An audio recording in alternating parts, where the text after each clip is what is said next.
I can't say that I know that I've been invited to it, but certainly I will get there. I will get the information and I will get That's if you're invited, because sometimes the left hand doesn't talk to the right hand.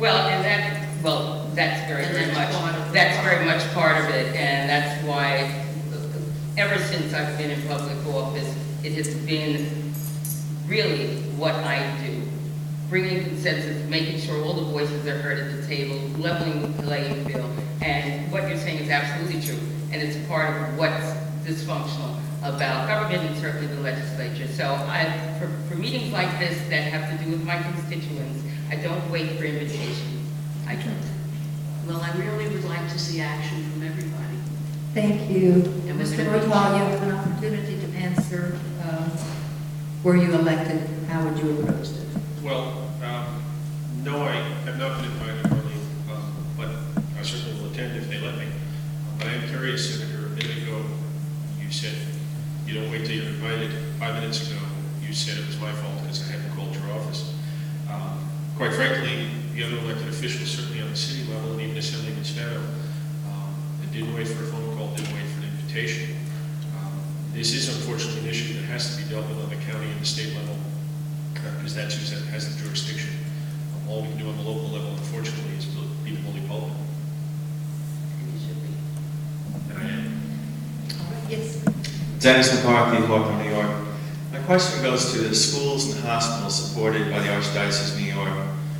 Part A, the question with the schools, just prefacing this with being a man of labor, my wife being a teacher, a New York City school teacher. Our area school in Hawthorne was closed. So one, what is if you're for education, why can't we have a comprehensive view? What is your view on education? Since recently, Governor Patterson passed the minimum funding standards for parochial schools. And part B would be with regards to the hospitals, why, and this would be specific to Senator Andrea Stewart Cousins, do you support Elliot Spitzer's garbage bill that would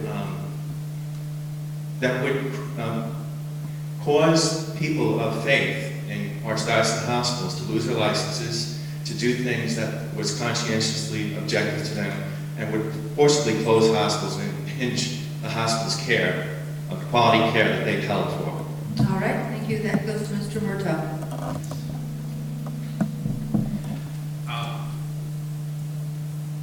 The easy answer, of course, is to properly assist education at every level across the board. And you raise a very valid point that was brought to my attention just the other day. And it does beg the question why I understood it was more the Assembly leader, Mr. Silver, than the governor, but be that as it may, either one of them, to go back to the mandate question, would cut the funding and the assistance to parochial schools on mandate issues, but not the public schools. As to your other question, again, it's a perfectly fair question. The RAP bill, as it's called. I happen to be pro-life, but whether you're pro-life or you're pro-choice, you do have to wonder why we would support a bill that frankly would devastate healthcare in this state, because it would force hospitals and other healthcare providers of a religious nature, frankly, out of business. Begs the question, while we're on the subject of that bill too, why we would, basically it's an anti-family bill in this sense, that it does permit children as young as 12 years old to receive a surgical procedure without any intervention, parental or otherwise. It's, again, pro-life and pro-choice isn't the issue on this bill. This is just a radical piece of legislation. All right, Ms. Stewart Cousins. Thank you for your question, Mr. McCarthy. I certainly support education on all levels, and clearly, there is a concern with mandates, period, the unfunded mandates, period, and then when there's a situation such as seeing a percentage of what was reimbursed no longer reimbursed, it's a concern. And I've raised that concern and have told my schools that I represent that, we're going to fight that. We will fight not to have that continue to happen. In terms of the second thing, again, I am very pro-choice. The bill that you are referring does not. When we introduced it, there was a lot of misinformation about the bill, whether it was intentional or not. But it certainly is not intended to, nor will it, force institutions of faith to participate in a procedure that they, because of their faith, would not do. I don't think any woman would want. However, I do certainly support a woman's right to choose to have access to reproductive health care, and we are working with all of the parties to create something that ensures that, but certainly makes it clear that there will be no provider that will be forced against their religious beliefs to do anything. Thank you. And another question?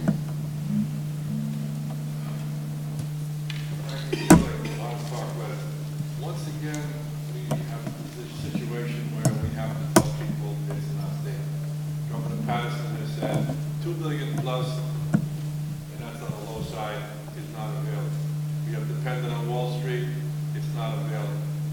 When do we put ourselves in a position now to say, okay, who gets something and who doesn't? Obviously, people out there want to promise many people that they can in order to help them. I understand that everyone needs help one kind or another. But when do we tell them, and how do we tell them, sorry, you're out of luck. You don't have the money, go to Wall Street, whatever. All right, that will be Mr. Cousins. Yeah, so Frank, I think that we're all at that point, and I realized from what Councilmember Murtagh said that you had asked that question before, and I think we're there. I remember, as many of you do, the old saying that necessity is the mother of invention.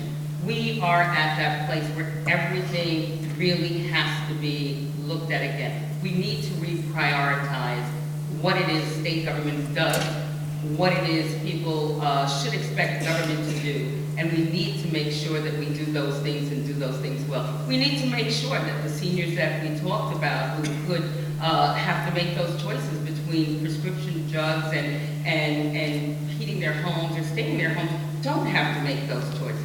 We have to make sure that our children have an education that will make them able to compete in a global economy, because that's what it is. And by the same token, we have to take a look at things that we have because of the ill-conceived spending spree that's been going on for years and years and years, many times based on politics and not good policy, that has led us down this road. And yes, we are now in a place where green technology looks like an answer. We're reining our economic development abuses and make sure that companies are really producing the job. There is a lot to do, and we are prepared to do it.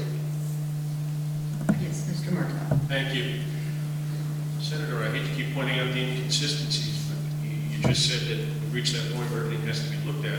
In answer to the first question, when I suggested that, you said there were certain things we just shouldn't touch. $2 billion is probably on the low side.